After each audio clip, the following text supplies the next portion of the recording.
Friends, ఈరోజు మనము శ్రీ శాంతమల్లేశ్వర స్వామి కొండని దర్శించుకోబోతున్నాం ఆదోనిలో.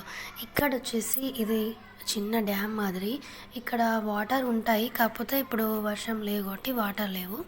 ఫస్ట్ వినాయకుడిని దర్శనం చేసుకొని వీరభద్ర స్వామిని దర్శనం చేసుకొని ఆ తర్వాత మనము పైకి వెళ్ళిపోదాం. ఇక్కడ వచ్చేసి 5 శివలింగాలు ఉంటాయి. స్టెప్స్ కూడా చాలా తక్కువే ఉంటాయి కొండపైకి వెళ్ళడానికి. ప్లేస్ అయితే చాలా బాగుంటుంది. ఇక్కడ 5 శివలింగాలు పేర్లు ఏంటంటే యోగేశ్వర లింగము, శాంతమల్లేశ్వర లింగము, ఇంకా భోగలింగేశ్వరుడు, ఇంకా వాములింగము, ఈశాన్యలింగం. ఈ 5 శివలింగాలు కొండపైన ఉన్నాయి. ఈ మాఘమాసంలో నెల రోజులు స్వామివారికి అభిషేకాలు, రుద్రాభిషేకం, పంచామృతాభిషేకం నిర్వహించబడుతుంది. ప్రతిరోజు నెల రోజులు పూజ చేస్తారు. పూజ చేసేటప్పుడు భక్తులు వెళ్ళినా కూడా భక్తులతో కూడా స్వామివారికి నీళ్ళైతే వేపిస్తారు.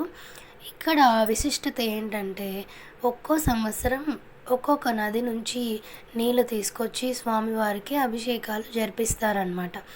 అదేంటంటే ఈసారి నర్మదా నదీ జలాన్ని తీసుకొచ్చి అభిషేకం చేస్తున్నారు. దాదాపు ఒక 10 సంవత్సరాల నుంచి పూజలు చేస్తూ ఉన్నారనమాట. ఒక్కో సంవత్సరం ఒక్కో నది నీళ్ళు తీసుకొని వచ్చి స్వామివారికి అభిషేకాలు జరిపిస్తారు. ఈ టెంపుల్ వచ్చేసి మనకి తిరుమల నగర్ దగ్గర ఉంది అనమాట. ఆర్ట్స్ కాలేజ్ దాటిన తర్వాత కొంచెం ముందు పెట్రోల్ బంక్ తర్వాత వస్తుంది శాంతమల్లేశ్వర స్వామి కొండ.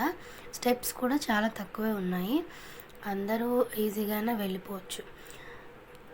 శివరాత్రి రోజు మార్నింగ్ అయితే రుద్రాభిషేకము, పంచామృతాభిషేకము జరిగినాయి. ఇంకా నైట్కి వచ్చేసి బిల్వార్చన జరిగింది. మార్నింగ్ 5 నుంచి స్టార్ట్ అవుతుంది. 5:30 నుంచి నైటు 10:30-11 నుంచి స్టార్ట్ అయింటాయి పూజలు. వెళ్ళాలనుకుంటే ముందుగానే వెళ్ళొచ్చు. నైట్ కూడా పూజ చేస్తారు స్వామికి. ఇంకా కొండపైన అయితే ఒక చిన్న బావి కూడా ఉంది. ఇదే ఆ టెంపుల్ వచ్చేసి శాంతమల్లేశ్వర స్వామి టెంపుల్. ఇంకా దర్శనంకి వచ్చే భక్తుల కోసం ఇంకా అరేంజ్మెంట్స్ అన్నీ చేసినారనమాట. ఇక్కడ వెనకాల ఫస్ట్ అయితే శాంతమల్లేశ్వర స్వామి లింగము, యోగేశ్వర లింగం ఉంటుంది. ఇంకా వెనకాల గుడిలో భోగలింగేశ్వరుడు, ఇంకా వచ్చేసి వామలింగం అయితే ఉంటుంది. ఇక్కడైతే పూజ డెకరేషన్ అంతా అయిపోయింది వెనకాల. నెక్స్ట్ ఇంకా మనము పైకి వెళ్తే ఇక్కడ ఈశాన్యలింగము, ఇంకా వీరభద్రస్వామి, ఇంకా సుబ్రహ్మణ్యేశ్వరుడు ఉన్నారనమాట పైన. ఇక్కడ కూడా కూర్చొని బాగా ఫొటోస్ అన్నీ తీసుకోవచ్చు. ప్లేస్ అయితే బాగుంది. కొంచెం ఎర్లీగా వెళ్తే మనం ఫొటోస్ అన్నీ బాగా తీసుకోవచ్చు. లేట్ అయిందంటే మనకి పైన వాటర్ అవి దొరకవు కాబట్టి లేట్ అయిందంటే కొంచెం ఎండకి ఉండలేము. త్వరగా వెళ్తే మనకు బాగా ఫొటోస్ అన్నీ తీసుకోవచ్చు మనము. ఇంకా ఆంజనేయ స్వామి కూడా ఉన్నాడు. తర్వాత ఇది వచ్చేసి పైన అనమాట. శివరాత్రి రోజు అయితే పూజ ఇలా జరిగిందండి. నెక్స్ట్ డే అంటే సాటర్డే నెక్స్ట్ డే శివపార్వతి కళ్యాణం చిన్మయ మిషన్లో జరిగింది. అది నేను నెక్స్ట్ వీడియోలో అప్లోడ్ చేస్తాను. ఇంతే ఇంకా వీడియో. Thank you.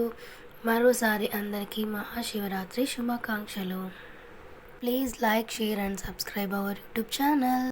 కొండపైన పూజలన్నీ చిన్మయ మిషన్ ఆధ్వర్యంలోనే జరుగుతాయి. చిన్మయ మిషన్ వాళ్ళు పూజలన్నీ కండక్ట్ చేస్తారు.